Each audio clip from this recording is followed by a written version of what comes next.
Barangay clearance. Ito ang nagpapatunay na ikaw po ay residente dito. Medyo lang kayo dumating. Ay, hindi po. Oh, gamitin mag-loan ng e-bike. Siyempre naman. Oh, Kailangan natin. barangay business permit. Oh. Oh, sige po ha, pag ito mali po kayo. Kaya nga nasa barangay yan eh. naman kasama sa... Gamitin hanggang Disyembre 31, 2025. Expired. Oh, may isang taon pa. Oh, isang taon pa po. Oo. Gamitin para sa loan purpose. Barangay, wala pong permit. Layo nang kasi ano po eh. Wala talaga. Pasensya ka na. Ako naman eh. Barangay health worker po kayo. Tama ba? Makinig ka muna. Ako muna pakinggan mo. Huwag mo kaming pinangungunahan. Unang-una ang bangketa, hindi nyo po pagmamayari. Nilalakaran ng tao yan. Pangalawa, ang bangketa, hindi po pwedeng sakupin, gawing extension ng negosyo. Pangatlo, kayo po ay related sa barangay. Kayo ang unang-unang dapat sumusunod at nagpapakita ng tama. Kung ang barangay tent nga, kinumpiske, yan pa kaya. Pang-apat, kita nyo po yan. Ma'am, pakitingnan nyo po yung nasa likod nyo. Yan po ay tinatawag na drainage. Parte po yan ng flood control na kung saan pag yan ay nabara, kaya po kayo laging puno ng tubig dito. Tapos ka na, ako naman. Anong tapos na ako? Ito. Inaano namin dito kayo. Nasaan po ID nyo? Nasaan po ID nyo? Na bilang health worker po kayo ng barangay. Nandoon po sa Alam nyo po ba, pwede po kayo ma-report sa DILG sa ginagawa nyo po? Wala eh. Malayo sa akin. Madadamay pa po. Madadamay pa ang barangay. Impierno kayo mga. Sige po. Kayo rin po naman po ang tatanggap niyan, hindi kami. Pakikiusap lang naman ako, sir. Ang pakiusap po, it's optional. Ha? Optional po ang pakiusap kung pagbibigyan kayo or hindi. Pero the fact na if you're going to taunt and you're going to Ba't kailangan ganito ng social media? Sir, ano po to? Public place eh. Documentation po to ng ahensya. Kasi if you're going to threaten the enforcer, that's a different I'm thing. not threatening anyone, brother. O sige po, then ano po? The basic fact na may violation po kayo.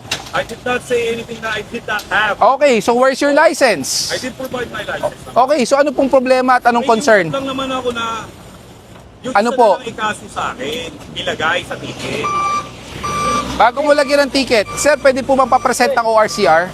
Ang nabigay ko sa ORCR nandyan? Nasaan? nilagyan ng po boss. Bakit naka, ano lang? Pero, Bakit naka temporary? sir, actually, I don't want any concerns na lang dito. Lang, nakiusap lang naman ako na baka pwedeng ibaba. Ang tanong ko, wait lang po wait lang. Gusto ko malaman both sides kasi I don't like yung narinig ko po sa radyo. That's why I want to confirm if it's true. Let's confirm lang muna. Here's the case, sir. Sir, wait lang. I want to confirm something lang muna, okay? Aban, totoo ba na sinabi ng nahuli mo na peperwisyohin ka niya? Yes, boss. Okay. Bakit niyo po sinabi yon? Sir, because Why? he's been lying. I What? did not say actually that. Okay. Sabi ko nagkaka-perwisyon tayo, magpe-perwisyon talaga tayo. Wait lang. That's a different thing. Wait lang wait lang. If you that's not a different thing. It is. It's not. It's not. It's not. But anyway, It's not. It's not a different thing. akin na lang, ayaw Hindi ko po. nang patagal-tagal pa Hindi eh. po. Guy, I did not say he's lying. sabi mo he's been lying. I'm saying magkaiba yung pe-perwisyon at nagkaka-perwisyon. Time out Akin yung recording, kasasabi lang niya, he's been lying. So ano ang reason bakit siya nagsisinungaling? Brother, Nasaan yung ORCR niya? Gusto ko makita bakit naka-temporary plate. hindi ko pa nakukuha yung ano ko eh.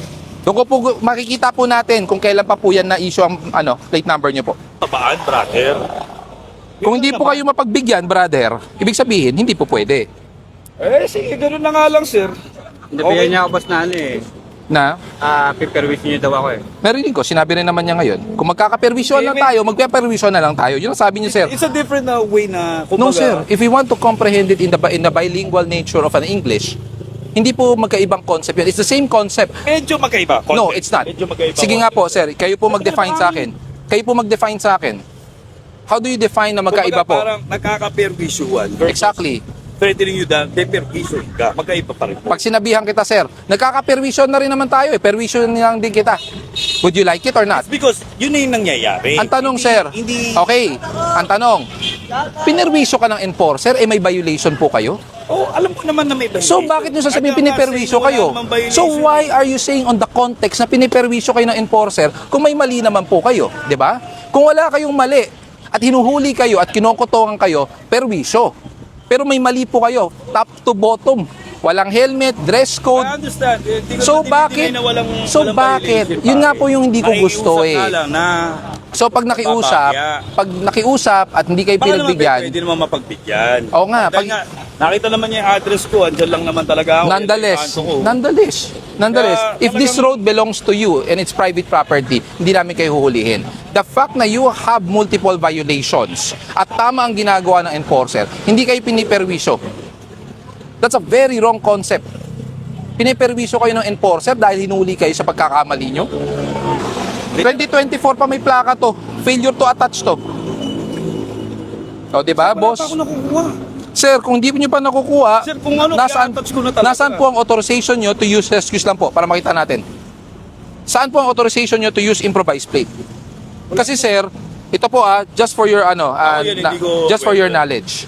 Binili nyo po ang inyong motor back in September 20 of 2024. Di ba po? So ngayon, lalabas po ang OR nyo. Anong OR date? Yeah, thank you for letting me know that. September 19. September 19. So in short po, Paano? ang OR date nyo po, September 19 of 2024. Ngayon, lumabas po itong official receipt that day of registration nyo po Apo. is may issued plate number na kayo.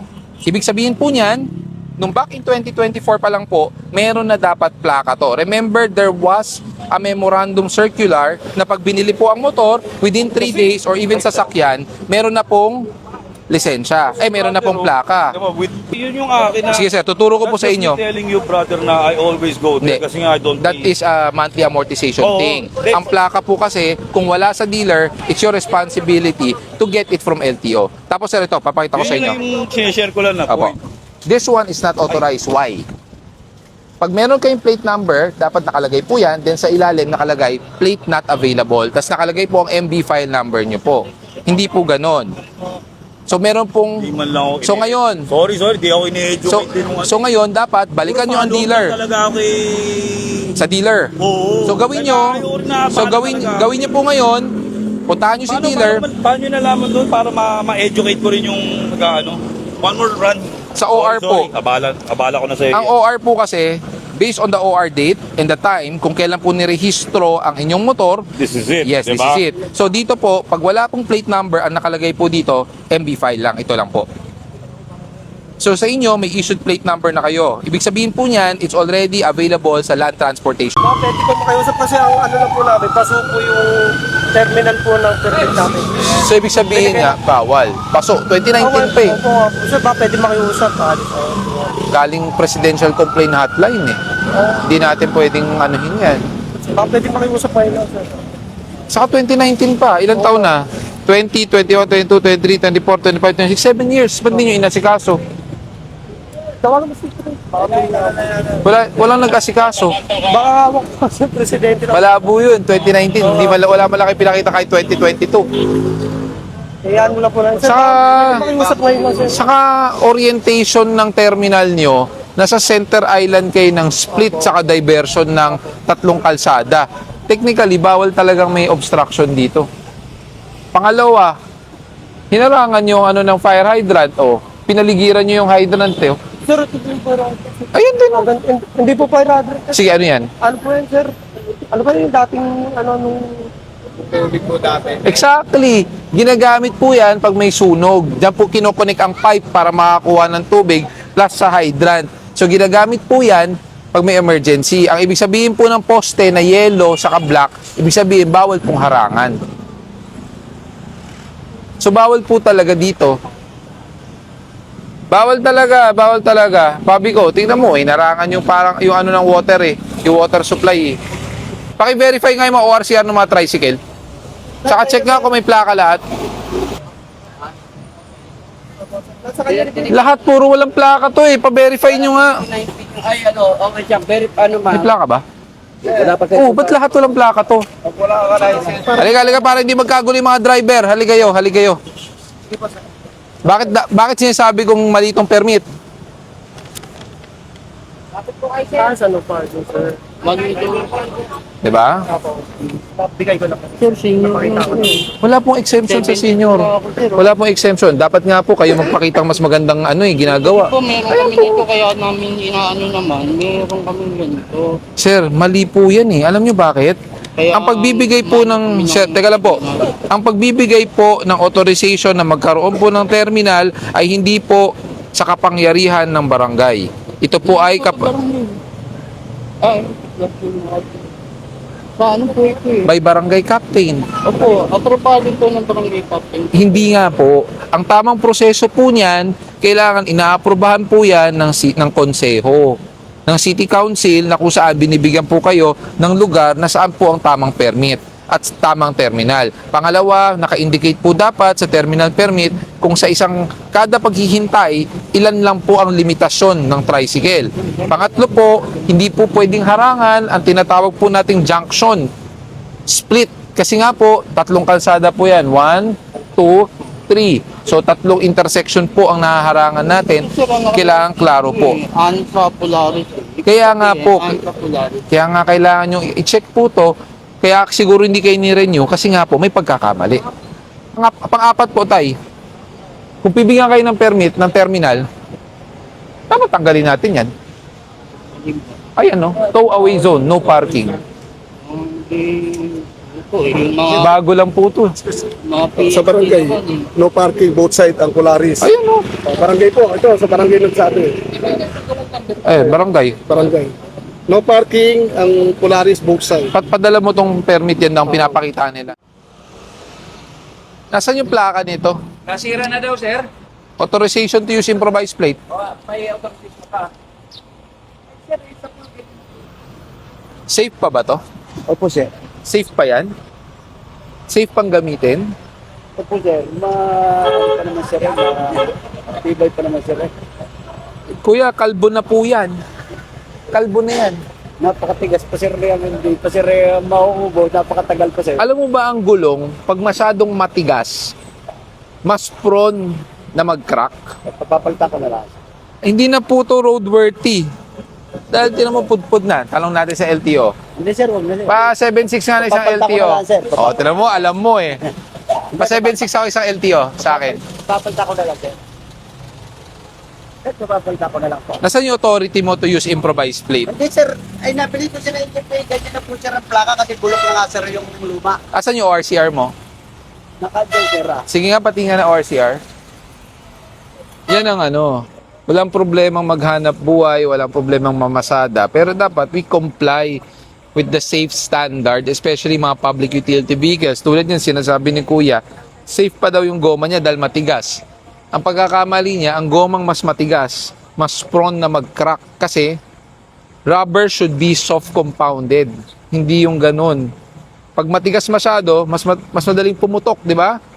Hindi po, sabi ng tagalakad ko, maggawa ka lang ng plaka basta yung din. Hindi kailangan natin mag-request ng authorization to use improvised plate. Hindi po tayo pwede maglalagay ng... Ano po sir kaya, tawagan ko kaya yung aking tagalakad para makausap niya. Sir, kailangan mo talakad. Nagpapalakad ko kami sir. Kailangan mo talakad.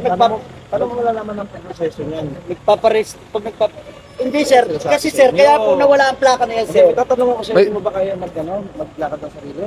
Ay sir ang request ng maraming sir yung presidente namin na naglalakad din. Pag nagpaparehistro kayo, paano ginagawa mo? Pumupunta ka ng LTO? Sir, nakakuha sa presidente namin, siya nagdadala doon So hindi ka na pumunta ng LTO? Hindi po. Siya na non-appearance. Ayun, doon. Alam mo bang bawal yun? Alam mo bang illegal yun? Bawal ko po. Opo, ang mga nirerehistrong sasakyan, kailangan pumunta po kayo sa LTO. Hindi po hindi po nagpapalakad. Fixer, dumadaan kayo sa fixer. Hindi po sir, yung basta yung tagalakad namin sa Pulpo yung nabilang ko po nito, yung tinuro namin re-registro. Okay, may tatanong ako sa iyo. Ayan. May tatanong ako sa iyo ngayon. Nasikaso mo yung plaka mo. Asan yung plaka mo? Ang plaka ko po sir nandoon sa maglilipat sana ito sa ibang aha. Galvanized to eh. Kutob ko tampered to eh. Hindi tugma ang chassis sa engine nito. Possible po yan. Kaya kami may mga mga instances kaya Alam mo po yung lakad na ginagawa nila na yun. Isahan kasi pa po. Kaya nga isang bolto. Pero dapat, pag magpaparehistro, dadalhin pa rin po. Dadalhin, correct.